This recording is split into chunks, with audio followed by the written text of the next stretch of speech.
So our 15-year-old has started driver's ed.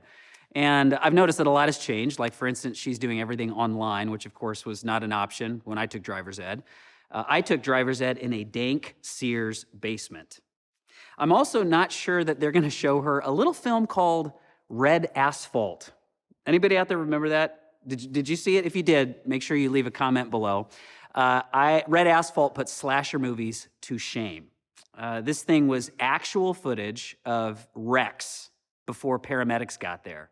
So there were bodies and blood everywhere. It's a room full of 15-year-olds watching this, by the way.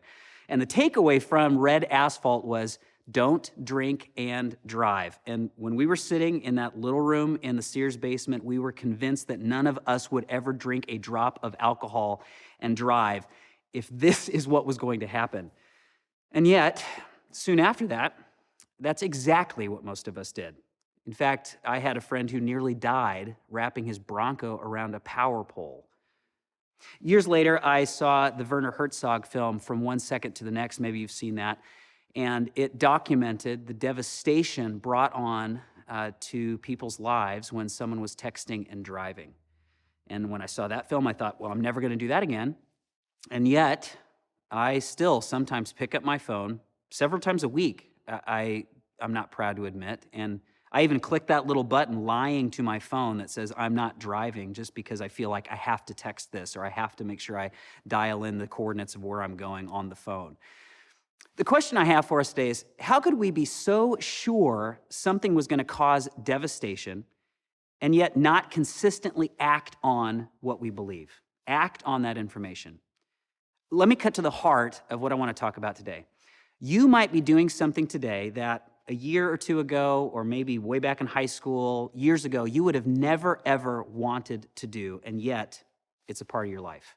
Now, I can hear all the stats about how important it is to spend quality time with my kids, and I'm sitting there as a dutiful father nodding my head, and then I go and I think of 100 reasons why I need to work those extra hours.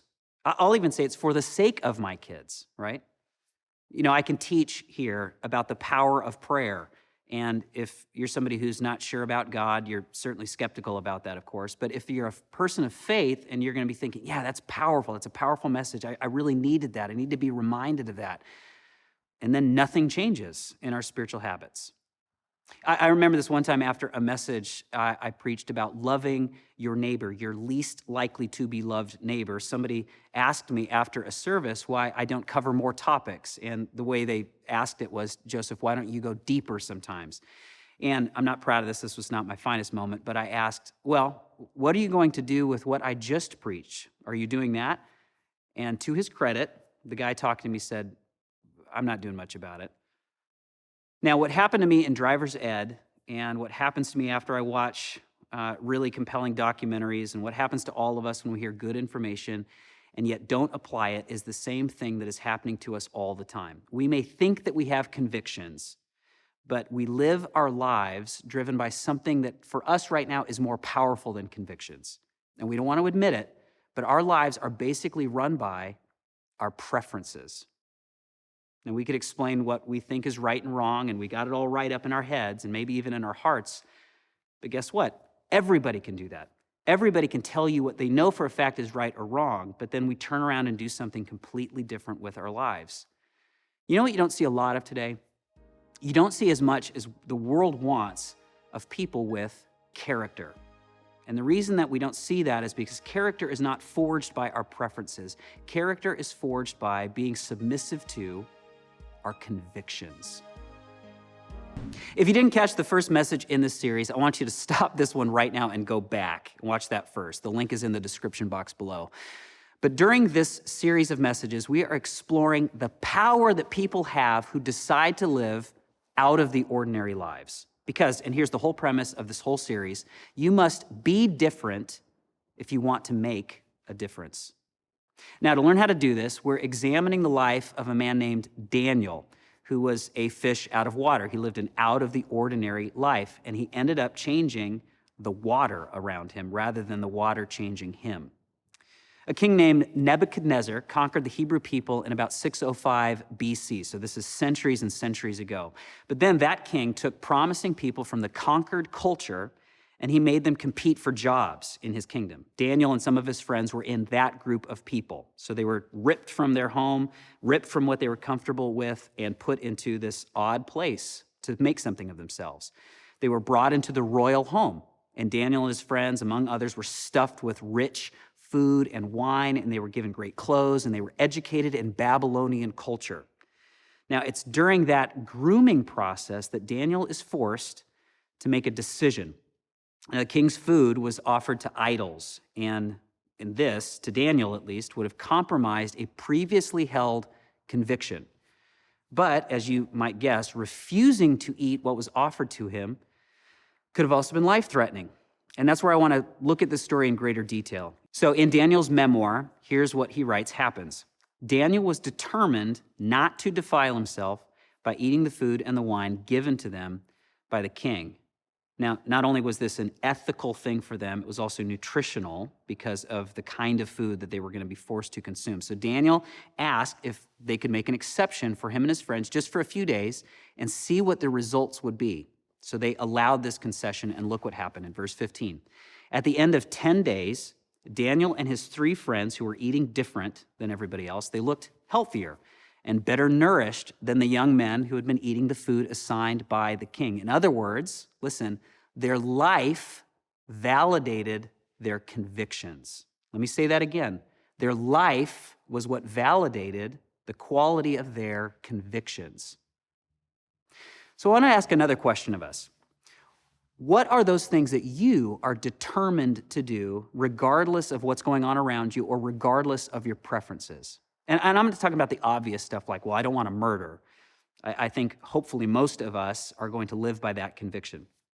But in what ways have you made up your mind in some moral or ethical gray areas? Like, in what way won't you compromise regardless of the consequences in areas that lots of people could justify compromising? See, I believe, and you don't have to believe this, I believe that God works in the opposite direction of what we might think.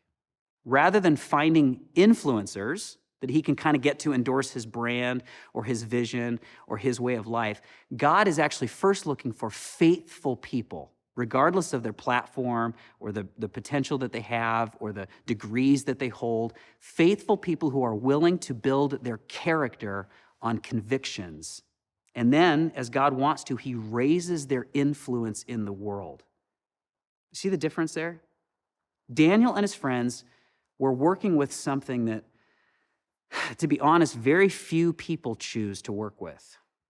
They weighed the odds, and they knew that the potential impact that they could have, if that was weighing in the balance, and if eternity was weighing in the balance, well, compromising just loses for them far more than it would have gained.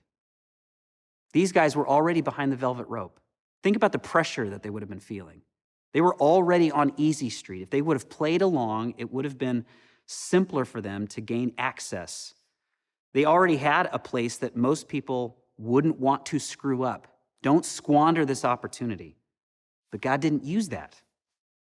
Now, I glanced at this before, but see what the decisions like this produced in their lives over time. Jumping to verse 19. The king talked with them, and no one impressed him as much as Daniel, Hananiah, Mishael, and Azariah. Those are the 3 friends. And so they entered the royal service. Whenever the king consulted them in any manner requiring wisdom and balanced judgment, he found them, Daniel and his friends, 10 times more capable than any of the magicians and the enchanters in his entire kingdom. And I know that sounds fanciful, but the magicians and the enchanters would have been the main counsel to the king at the time. But Daniel and his friends, they had better decisions. They were working with something greater.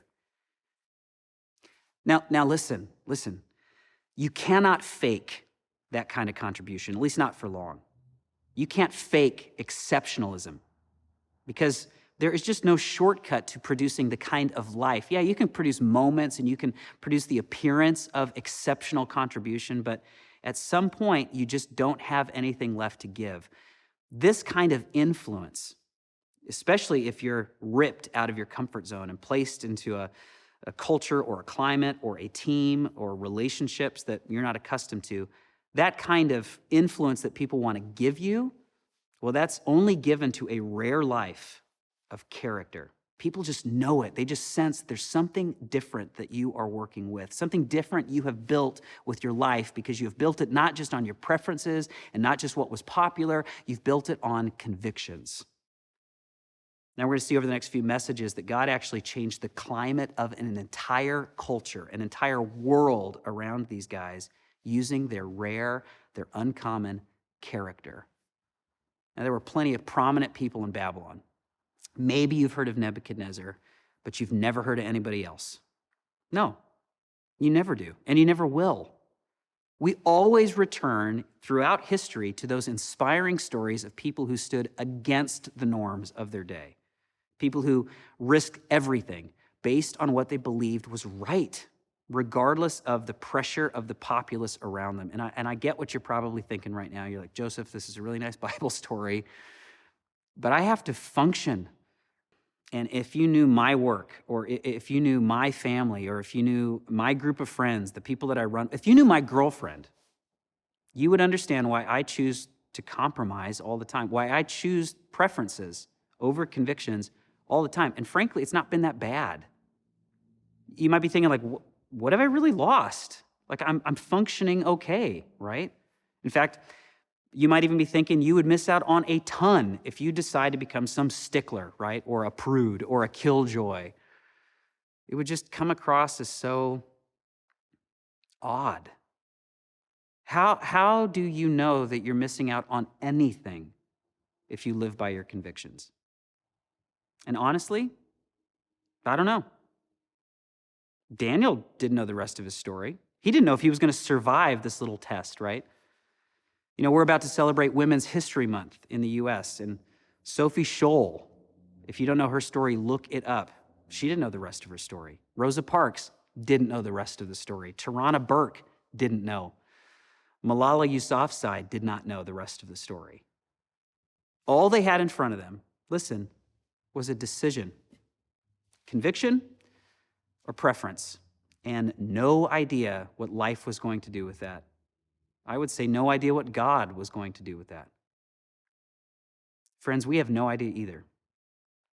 But I will either become a man made up of rationalizations and corner cutting and preferences, or I will choose to become a man of integrity, of character, of conviction. And I have far too many examples of which one of those two options God uses to do the surprising. So I'm making up my mind, and I'm inviting you to make up yours. If you want to continue to develop or begin to develop uncommon character that God would give influence to in the climate around you, I'm going to give you 3 areas in which I believe you have to develop convictions. Now there are more than these 3, but here are 3 that I just want you to think about. The first area to think about your convictions, and you get to make them up, you get to determine your own values in this, are moral convictions. Now, I think we can split up moral convictions into physical and mental, all right? But just really quickly, let me tell you an example of what I mean. You need to decide, for instance, on your own sexual ethic. It's totally up to you. You're a grown-up. At least most of you probably watching this are grown-ups. Now, if you're a Christ follower, I want you to stop playing that game of like, but I'm in love and this time it's different and nobody's ever felt for anybody else what I feel for him or I feel for her. Or I'm older now, and on and on and on. So like convictions or what's best for humans changes over time. You have to determine for yourself, what do you really believe God's vision is for your sexual life? And then, as difficult as it will be sometimes, be determined because of the kind of person you want to become. I want you to realize that compromising on convictions is always going to lose so much more than it gains, always, every time. Preference gets the shadows of what convictions get to have. Now, I want to talk about your mental life in the moral area. I don't often hear people talk about convictions that they have with what they stream or what they read or what they listen to. And I know that seems like such an odd thing to think about, but process through this. My wife and I, we routinely can tell our daughters about movies or television that we don't want them to watch, but guess what? I don't want to watch them either. And I can tell them it's not an age thing for me. It's not that you're a teenager and I'm in my 40s. That's not what it's about. There's just some kinds of content that I refuse to consume. And I want them to have more than just my convictions or just rules. I want them to see it in my life. My life backs up. My life validates my convictions. Second area I want you to think about developing your convictions in is your ethical convictions. And this is sort of related to moral convictions, but it's a little bit different. This is how it works most of the time today. Go ahead and just be dishonest, be racist, be selfish, be adulterous to get the life that you prefer, at least until you are caught.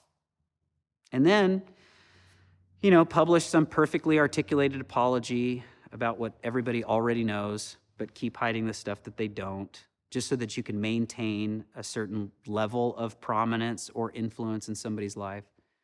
That's what we're used to seeing. Wouldn't it be beautifully uncommon to infuse into the world a life where yes means yes and no means no, and a life that takes real ownership of wrongdoing, and a life that doesn't make excuses, a life of honesty? Wouldn't that be beautifully uncommon? Third area that I want you to think about developing convictions, and again, you get to choose them, is spiritual convictions. Now, if you're a Jesus follower, then you probably understand that what Jesus has allowed us to have is a relationship with our Heavenly Father. And like every great relationship in your life, that's something that you have to nurture, like all the time. You have to nurture it every day. And if you don't actually believe that, if that's not a conviction of yours, it's probably because you have a preference. I would just prefer not to nurture that all the time. So my question is, do you have a conviction about the time that you spend in Scripture, for instance, or the time that you spend in prayer, or do you just have a preference? Do you have a conviction about giving as an act of faith, or do you just have a preference? Do you have a conviction about serving alongside other people, or do you just have a preference? Do you have a conviction about staying engaged together like this, showing up, or do you just have a preference? What about the spiritual influence that you have in the lives of your kids? Do you have convictions about it, or are you just operating with preferences? Listen, choosing uncommon character built on conviction is so powerful because those are the lives that God uses to truly impact the world. And not always in ways that we've heard about or ways that get a lot of notoriety, but in ways that last for eternity. And why? Because character earns the most valuable thing that anybody could ever give you: trust. Now, you might not be ready for conviction yet, so maybe your prayer this week is, God, I just want to be resolved in these areas. I want to live a determined life in these areas, so help me make up my mind. Help me make up my mind in my physical life and in my mental life, and help me make up my mind about some ethics in my life and in my spiritual life. I want to operate from conviction, not just be thrown about by my preferences. But I also want to leave all of us with a prayer assignment. Whatever you believe, I think that this is powerful. This is a powerful conversation to have with God. In fact, you could even screenshot what I'm about to share with you right now so that you can try it every single day this week. Something I pray all of the time is simply this: God, cause me to do the right thing as you define right, even when it's difficult, even when I'm alone, and even when I'm the only one doing it. And let me just simplify that for everybody who is not sure how God defines right, or not sure if there is a God that you should even bother paying any attention to. And you're really going to hate me for this next question, but I think it's a powerful question to ask. If this private choice were made widely public, would I feel the same way about it? If this private choice were made widely public, would I feel the same way about it? My friend, don't let your preferences ruin your future for one more day. If you want to make an uncommon impact in your radius, build character. Thank you for joining us this week. Don't forget to check out our group at radius.church/groups. And if you're new, we want to meet you and support you. Just go to radius.church and click the I'm New button so we can have someone reach out to you, get you your free ebook. Make sure you like, comment, and subscribe. It really helps us reach more people, and no matter where you are in your spiritual journey, Radius is here for you. Bye, everyone.